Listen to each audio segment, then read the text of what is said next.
So my name is Tom Petzold. I'm a member of Team Less Cancer bike team, and today I'm glad to have some of my fellow bike teammates in the room that I just want to identify. Miles O'Brien, my sister Patricia Petzold, my wife Jeanne are all cyclists on our team, and our team also has an amazing support staff that supports us when we're out on the road. And today we have Ian and Maeve and Melanie and Bill, and I think I've covered any other.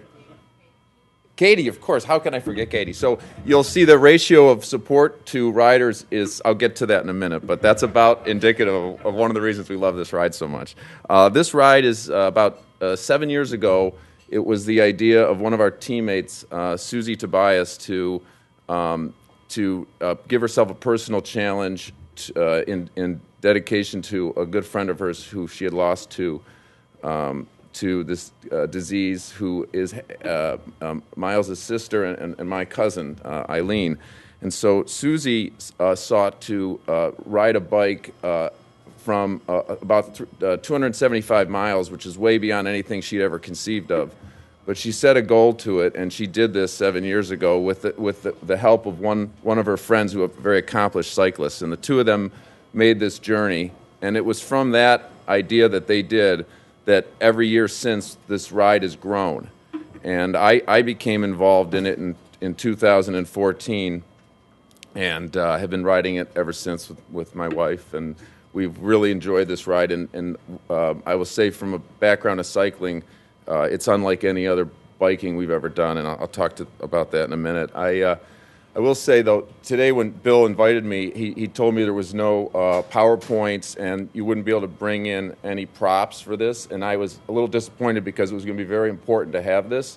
But I was able to sneak through security, and I was able to hide it. They didn't even look. I brought this map of the state of Michigan with me, and so this is really important to explain how we do this ride. So the first time this ride was done, it started over here at Port Huron, which is right by the bridge crossing into Canada, and it finished up at the top, which is where Mackinac is.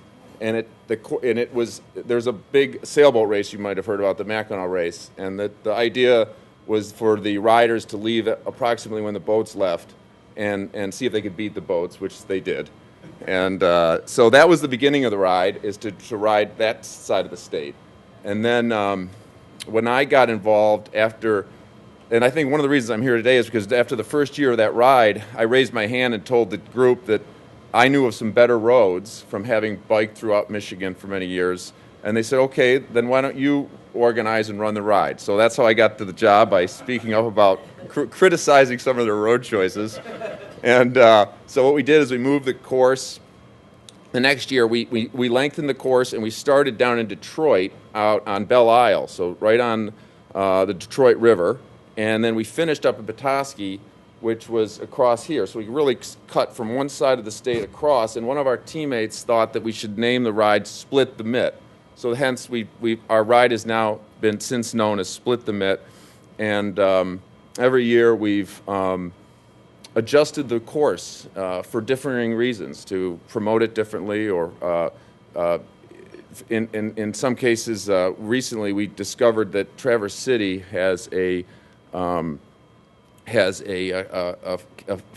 family cancer center that has an annual survivors picnic, and Bill was able to figure out how we could coordinate our finish to come in at the time of the picnic. So we've been ending in Traverse City and starting in Flint. So that was the last couple of years. And this coming year, we're excited because we're going to focus a little bit more on Traverse City itself.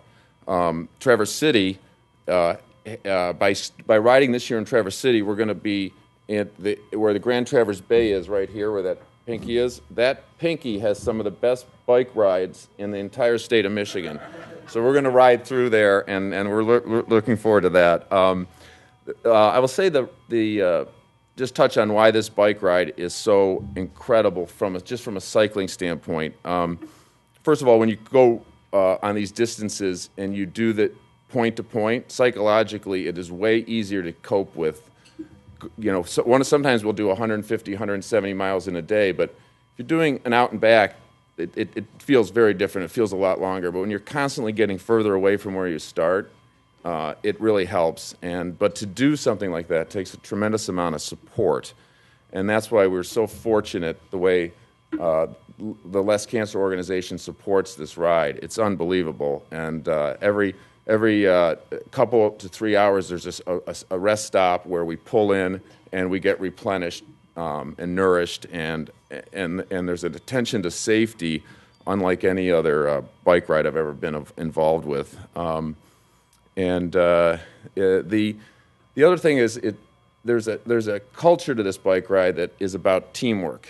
And I introduce myself as a member of Team Less Cancer, but when anyone joins this bike ride, they become a member of our team for the day, and hopefully longer. But at least when they're out on the road, we all ride as one group. It's not competitive. It's very supportive, and so it has a culture in cycling that the riders really appreciate. It's very special, so that's really important. And our team is comprised of these amazing, enthusiastic people that often have had their lives touched by cancer. Some of them are cancer survivors. And so it's just a special group of people. It's really a highlight for me and my wife, Jeanne, to be part of that group for that weekend. We look forward to it every year, and planning it and the build-up is so exciting. So that's the overview of what we're doing, and I thank Bill so much for the support that he really has created one extraordinary bike ride. And if anybody has an interest in getting on a bike with us, we are open, and spread the word. We're looking for always trying to promote to gain additional cyclists to join us.